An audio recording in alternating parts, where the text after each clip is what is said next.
Assalamualaikum warahmatullahi wabarakatuh. Yang saya hormati Ibu Indah Wahyuni Agda selaku dosen pengampu mata kuliah Biologi Perikanan. Kami di sini dari kelompok 2 akan mempresentasikan hasil kerja kami, yaitu tentang tingkat kematangan gonad pada ikan teleostei. Adapun anggota kelompok 2 pertama yaitu Pak Yusol, Amelia Soraya, Wahyudi Saputri, Salsabila Dewi Maharani, Iful Riza, dan saya sendiri Ika Ayu Wardani. Adapun pokok bahasan yang akan kita bahas. Yang pertama, definisi tingkat kematangan gonad. Kedua, faktor yang mempengaruhi tingkat kematangan gonad. Ketiga, tahap perkembangan gonad pada ikan teleostei.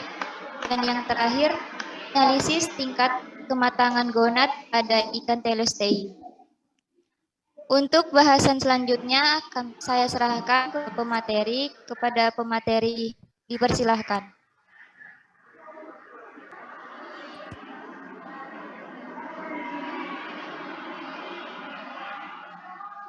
Baik, perkenalkan nama saya Salsabila Dewi Maharani dengan NIM 061.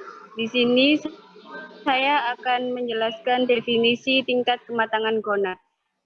Menurut Effendi, gonad adalah tahap tertentu perkembangan gonad sebelum dan sesudah ikan berpijah. Proses pemijahan meliputi seksualitas, tingkat kematangan gonad, indeks kematangan gonad, dan fekunditas. Gonad adalah organ reproduksi yang menghasilkan sel kelamin. Tingkat kematangan gonad diperlukan untuk mengetahui perbandingan ikan yang akan melakukan reproduksi dan yang tidak melakukan reproduksi. Next.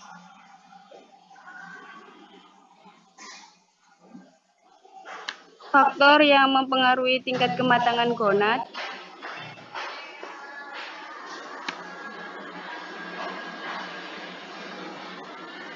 terdiri dari dua faktor, yaitu internal dan eksternal. Yang internal berasal dari dalam tubuh ikan, yaitu jenis ikan, fisiologis, umur, dan hormon. Sedangkan yang eksternal yaitu berasal dari luar tubuh ikan, yang dimana yaitu makanan, suhu, cahaya, dan naiknya permukaan air pada musim penghujan. Next.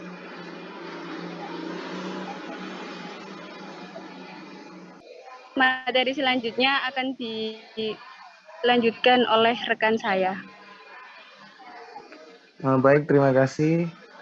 Sebelumnya, perkenalkan nama saya Iful Rizal, NIM 071. Saya akan melanjutkan materi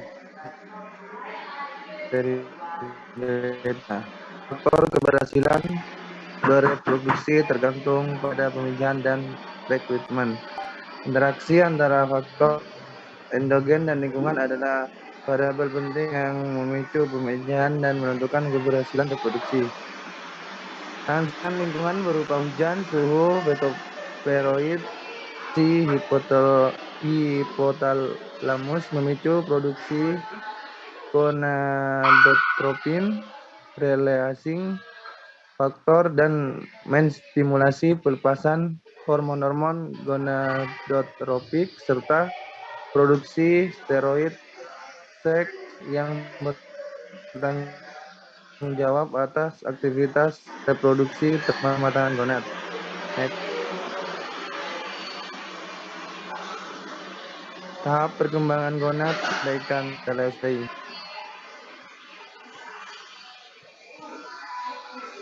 Next.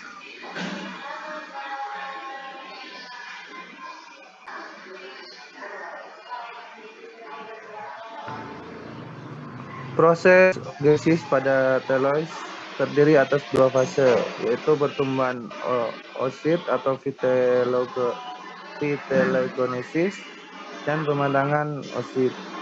Pembesaran oosit disebabkan terutama oleh penimbunan kuning telur. Seperti pada kebanyakan ikan, kuning telur merupakan komponen penting oosit ikan teleostei. Ada 3 tipe material kuning telur pada ikan telostei. Butiran kecil minyak, gelembung kuning telur atau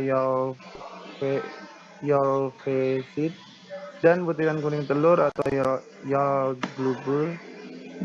Secara umum butiran kecil minyak yang kita kenal dengan lipid yang berantai panjang atau asam lemak tidak jenuh. Pertama kali muncul di daerah perinuklir dan kemudian berpindah ke periferi atau tepi sel pada tahap selanjutnya. Urutan kemunculan material kuning telur bervariasi antar spesies. Pada rainbow trout, butiran kecil muncul segera setelah dimulainya pembentukan gelembung kuning telur. Baik, selanjutnya akan dilanjutkan oleh rekan saya. Terima kasih. Perkenalkan, nama saya Amelia Soraya. Di sini saya akan melanjutkan materi yang selanjutnya, yaitu fenomena penimbunan material kuning telur oleh oosit ikan dibagi menjadi 2 fase, yakni sintetis kuning telur di dalam oosit atau membentuk vitellogonosis endogen, dan penimbunan prekursor atau bahan pembentuk. Kuning telur yang disintetis di luar oosit atau vitellogonosis eksogen. Ketika vitellogonosis berlangsung, sebagian besar sitoplasma telur matang ditempati oleh banyak gelembung kuning telur yang padat dengan asam lemak dan juga dikelilingi oleh selapis membran pembatas. Lalu selama tahap akhir vitellogonosis ini, globula kuning telur beberapa ikan itu bergabung satu sama lain, membentuk massa tunggal kuning telur. Next.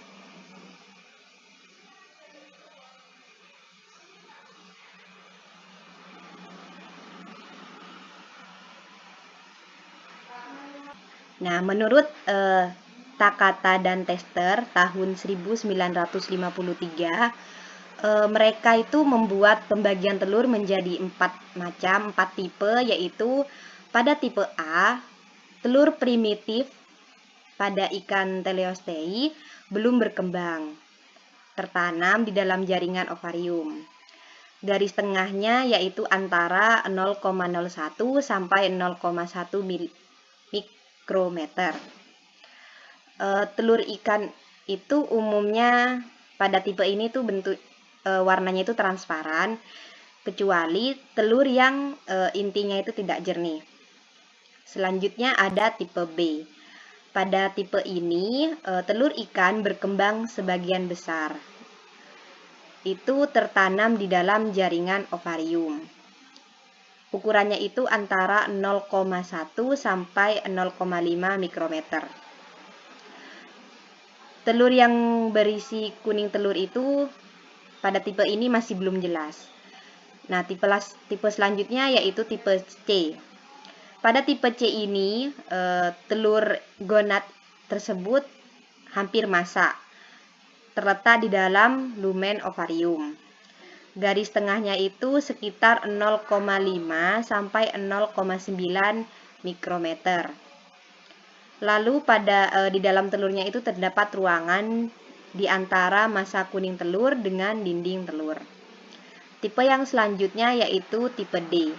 Pada tipe ini telurnya itu matang, namun yang tidak dikeluarkan pada waktu pemijahan, hingga pada akhirnya dihisap kembali oleh dinding ovarium. Next, selanjutnya akan dilanjutkan oleh rekan saya. Perkenalkan, nama saya Faisal. Di sini saya akan melanjutkan materi pada kegiatan kali ini, yaitu analisis tingkat kematangan gonad pada ikan teleostei. Next. Analisis tingkat kematangan gonad pada ikan payangka, yaitu dengan metode sampel ikan diperoleh dari hasil tangkap dengan menggunakan killnet sebanyak 5 unit dengan mata jaring berukuran nomor 3/4 dan 1,5 inci.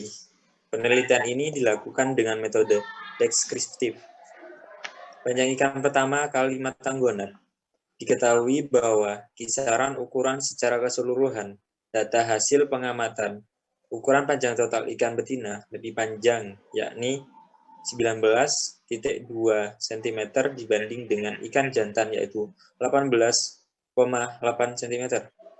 Sedangkan terpendek untuk ikan jantan sebesar 8 cm dan betina sebesar 7,9 cm. Untuk menduga panjang ikan payangka pada waktu pertama kali matang gonad dengan peluang 50% berdasarkan metode least square regression, diperoleh ikan jantan dan betina di perairan Danau Tondano masing-masing 13,4 cm dan 13,7 cm. Next.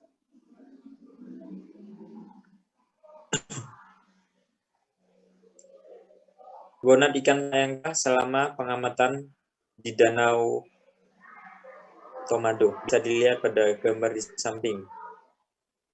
Berdasarkan 5 tahap kematangan gonad, ikan payangka diperoleh hasil analisis yang ditampilkan pada gambar di samping. Jumlah ikan yang diperoleh pada setiap tingkat kematangan gonad atau TKG bervariasi. Pada TKG 4, ikan jantan dan betina nampak seimbang, dan TKG 5, ikan jantan agak lebih banyak dibanding betina.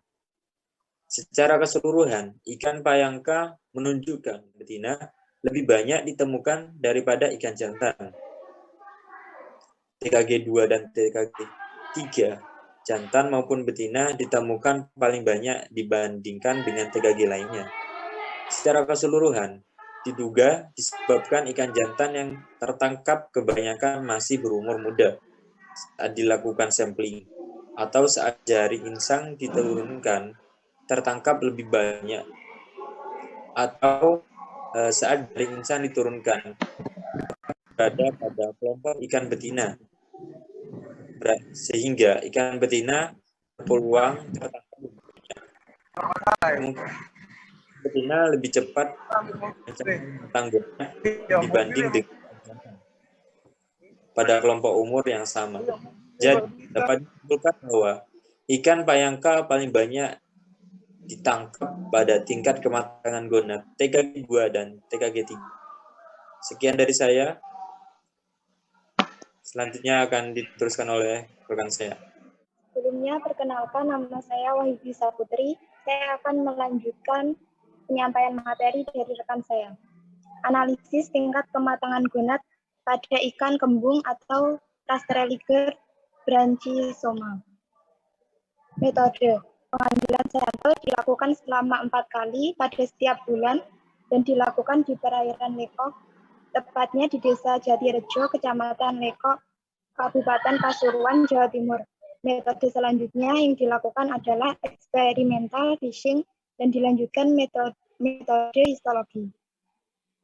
Panjang ikan pertama kali matang gonad. Hasil perhitungan persentase kematangan gonad dari ikan kembung, proporsi 50% didapatkan pada rata-rata 17,03 dengan panjang ikan kembung perempuan atau Rastrelliger branchiosoma mengalami kematangan gonad pada panjang pertama 16,64 cm,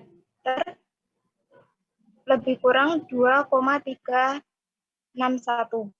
Hasil persentase ikan kembung perempuan menunjukkan ikan kembung perempuan mengalami matang gonad pertama kali pada rata-rata panjang 17,03.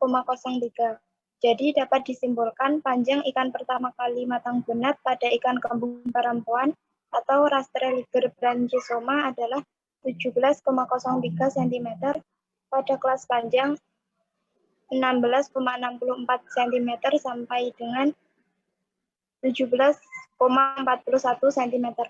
Next.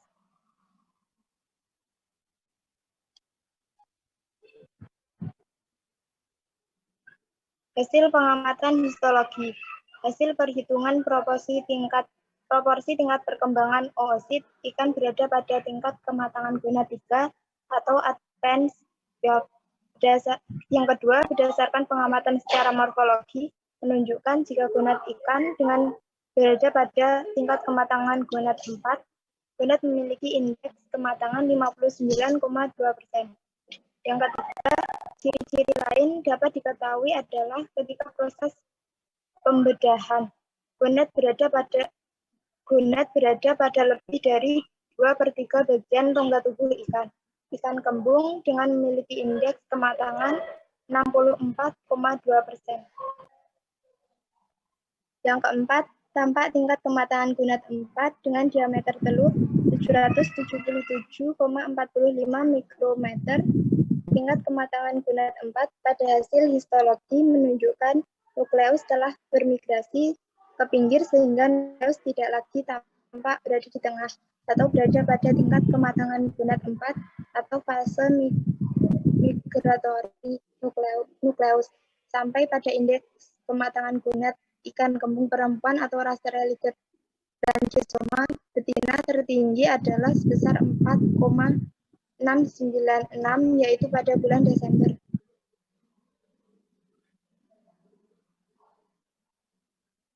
Sekian penyampaian materi dari kelompok kami, kurang lebihnya terima kasih. Wassalamualaikum warahmatullahi wabarakatuh. Waalaikumsalam. Waalaikumsalam Waalaikumsalam warahmatullahi wabarakatuh.